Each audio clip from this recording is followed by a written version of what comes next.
Mari saya mengajak Anda masing-masing untuk berpikir dan menimbang dalam hati, kalau mendengar kata belas kasih atau welas asih, kira-kira di brayat kita sendiri, di keluarga atau hidup bertetangga atau siapapun, siapa yang kepadanya saya sesungguhnya mesti berbelas kasih. Saya mengajak Anda untuk merenungkan itu. Welas asih itu bukan soal membagi materi tok.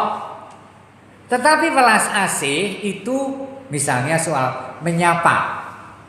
Welas asih itu soal nguwongke, kalau itu teman sekerja atau mungkin asisten rumah tangga. Welas asih itu soal aku lama tidak mendoakan dia. Welas asih itu soal mengunjungi dan meneguhkan seseorang. Welas asih itu soal memberikan waktu dan tenaga. Kadang-kadang kita begini kan, wah aku mesti diwelas asih karo Pak Deku kok juraku kon ngelelimbang bab welas asih. Loh, Anda juga diutus untuk berbelas kasih pada Pak D yang selalu memberi. Dengan apa? Nawake diri to yo Pak D. Benjang nek panjenengan tindak mangke kula mawon sing ngopeni putra-putra. Lha, ya toh? Pak D benjang kula nganu kosong. Saya tak datang ke situ, itu keboni kok jembrung. Nah, jadi welas asih itu adalah perutusan setiap pribadi. Amin. Dan itu tidak selalu dalam konteks material, berbagi, duit, ngoleh-olehi, tidak selalu. Tetapi ada banyak. Tetapi saya mengajak Anda untuk memikirkan dan menyebut 3-5 orang dalam hati. Saya nanti juga akan mencoba melihat dan kemudian welas asih apa yang bisa saya wujudkan untuk orang itu. Bisa dalam konteks keluarga, kadang-kadang bahkan anak terhadap ibu. Aku wis suwe ra tau menyapa ibu lho. Ra tau WA. Aku wis tau matur. Wis pokoknya nek ora ono berita berarti kabeh apik, Bu. Ya ora ngono. Mesakno ibu atau bapak yang kita lupa menyapanya misalnya, ya. Kadang-kadang orang yang butuh welas asih itu kita juga butuh welas asih itu orang-orang yang ada bahkan dekat dengan kita dan kita lupa untuk menyatakan welas asih kita pada mereka. Anda tahu kalau pergi dan kemudian membawa oleh-oleh dan Anda tidak pede untuk memberikan oleh-oleh itu karena mungkin tidak seberapa, gitu kan? Tetapi apa yang ditangkap oleh si penerima itu bukan soal seberapanya, tetapi ya ampun, kok eling karo aku yo, tonggoku kae rikala tindak ning Malang. Itu mungkin mbok menawa apel telu. Tuku neng kene ya ora larang. Ning katresnan, welas asih, perhatian, kemurahan hati itu yang dinyatakan. Amin. Yuk saiki meneng sautara, sementara aku tak mendendangkan Yesus engkau andalanku, nggih. Sambil melimbang-limbang, mungkin ada beberapa orang yang kepadanya aku semestinya lebih memberi perhatian dan belas kasih itu. Yesus kau andalanku, Yesus kau andalanku,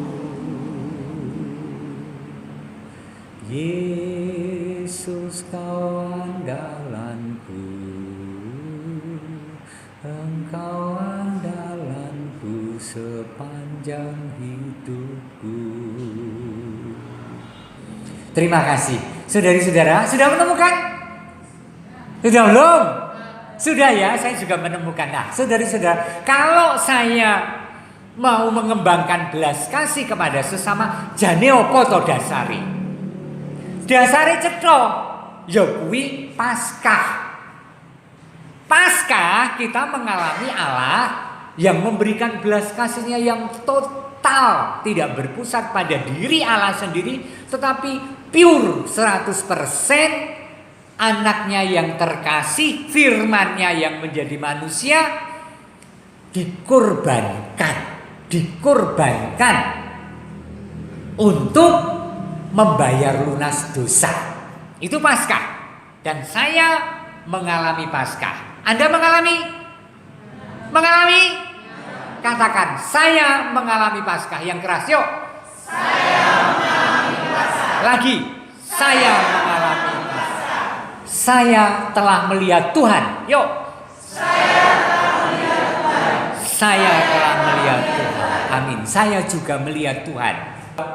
Poin yang pertama adalah hidup penuh syukur tentu saja. Gusti kok sakmono to katresnan dalem marang kula. Kawelasan dalem marang kula. Ini poin yang pertama dan sudah saya uraikan waktu Paskah. Poin yang kedua adalah perutusan. Yo aku kudu ngopo? Mewartakan dan menjadi saksi welas asih dalem Gusti.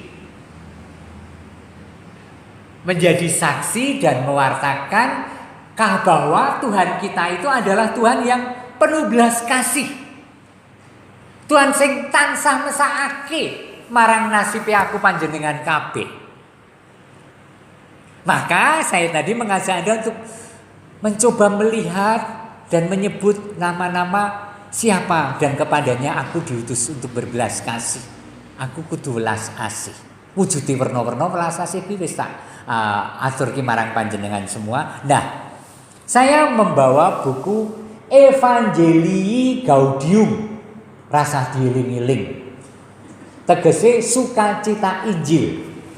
Injil menawarkan pada kita kesempatan untuk menghayati hidup pada taraf yang lebih tinggi, tetapi tanpa mengurangi intensitasnya. Jadi Injil menawarkan kualitas hidup yang lebih tinggi, mutu hidup yang lebih top. Pada siapa? Pada kita semua, pada kita masing-masing. Amin. Hidup bertumbuh dengan dibagikan. Hebat ya? Ayo. Hidup bertumbuh dengan dibagikan. Yuk. Hidup bertumbuh dengan dibagikan. Hebat ya. Aku ki bertumbuh nek aku ki lomo. Aku ki bertumbuh nek aku ki murah hati. Aku ki bertumbuh nek aku ki mbageke apa sing ndak duweni. Aku ki bertumbuh nek aku ki ndatekke. Aku ki bertumbuh nek aku ki welas asih. Dan menjadi lemah dalam pengasingan dan kenyamanan. Kalau kita itu menjadi terasing dan hidup hanya bagi dirinya sendiri tanpa memikirkan nasib orang lain, sebenarnya hidup itu tanpa kekuatan, sangat lemah. Kumpulan orang yang telah percaya akan Yesus sehati sejiwa dan tidak seorang pun yang berkata bahwa sesuatu dari kepunyaannya adalah miliknya sendiri, tetapi segala sesuatu adalah kepunyaan mereka bersama. Hebat ya, ajakan untuk murah hati, dan itu menjadi identitas Kristiani kita. Karena Tuhan sendiri membagikan hidupnya total untuk keselamatan kita. Dan gereja awal melakukan itu. Nah, panggilan iman kita adalah berbagi. Dan itu adalah orang yang berkualitas. Bapak Suci menghendaki itu dan kita bener kok. Oh iya ya bener ya. Mutu nek aku ki lilo ngancani wong, menehi wektu kanggo wong liya, bersedia untuk menyapa, berbagi apa yang kita punya. Sesungguhnya mereka yang paling beruntung itu siapa? Adalah mereka yang mengesampingkan rasa aman dan menjadi bersemangat dengan perutusan mengkomunikasikan hidup pada sesama. Sing beruntung ki sing jenengan entengan kuwi mau lho. Tetapi saya kira dan kita yakin dan kita kalau bisa melakukan hal-hal yang bisa berbagi dengan orang lain, pasti itu memberi kegembiraan. Leres nggih, Pak Murdiakon leres nggih. Kegembiraan karena bisa melayani, karena bisa berbagi. Dan itu persis yang dikatakan Bapa Suci. Maka saudari-saudara, seperti Santa Faustina yang menjadi rasul kerahiman, Santa Faustina panjenengan tepung mboten ta nggih? Tahu ya? Singkatnya, Santa Faustina itu dari keluarga yang sangat miskin, 10 bersaudara, petani zaman awal abad ke-20, ya lahir tahun 1905, ingin menjadi suster. Kamangka jebolan kelas 3 SD. Tentu saja sangat sulit, dan ketika matur pada bapaknya, tidak mungkin, aku tidak bisa memberikan baju untuk kamu, perlengkapan untuk hidup di biara, kami tidak bisa. Akhirnya memutuskan menjadi pembantu rumah tangga di kota untuk mengumpulkan seperlunya apa yang dia butuhkan dan membantu keluarga. Nah, pada suatu saat dia menerima vision penglihatan Tuhan Yesus yang sengsara, yang memanggul salib, yang berdarah-darah. Dan ia bertumbuh dalam belas kasih mesake Gusti. Tetapi Tuhan juga menyatakan, aku kasihan pada umat manusia. Maka Helena tadi namanya masuk biara tidak mudah. Kelas 3 SD lulusan arep ngopo. Tetapi karya Allah itu melampaui kelemahan kita, amin. Melampaui kelemahan Anda semua, amin. Jadi jangan pernah pesimis.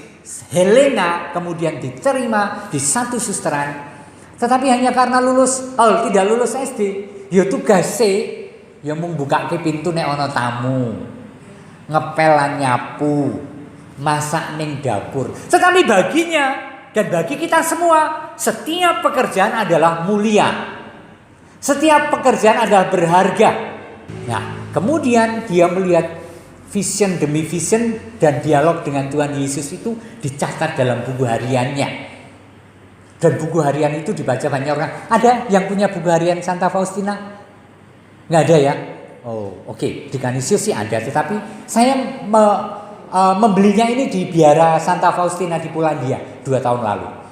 Santa Faustina menjadi rasul yang mengajarkan tentang kerahiman ilahi. Dan kita diajak untuk tadi itu terus menerus mengekspresikan dan mewujudkan kerahiman Tuhan pada saya, yang saya tularkan kepada orang-orang yang membutuhkan belas kasih dan kerahiman Allah melalui diri saya, sebagaimana diwartakan oleh Santa Faustina. Tidak sulit, karena Anda secara manusiawi, secara kultural sudah biasa Romo. Top, amin. Hanya saya sekarang diteguhkan Romo bahwa ternyata itu bernilai iman. Kalau saya enteng karo tonggo, bernilai iman. Kalau saya menyapa, bernilai belas kasih.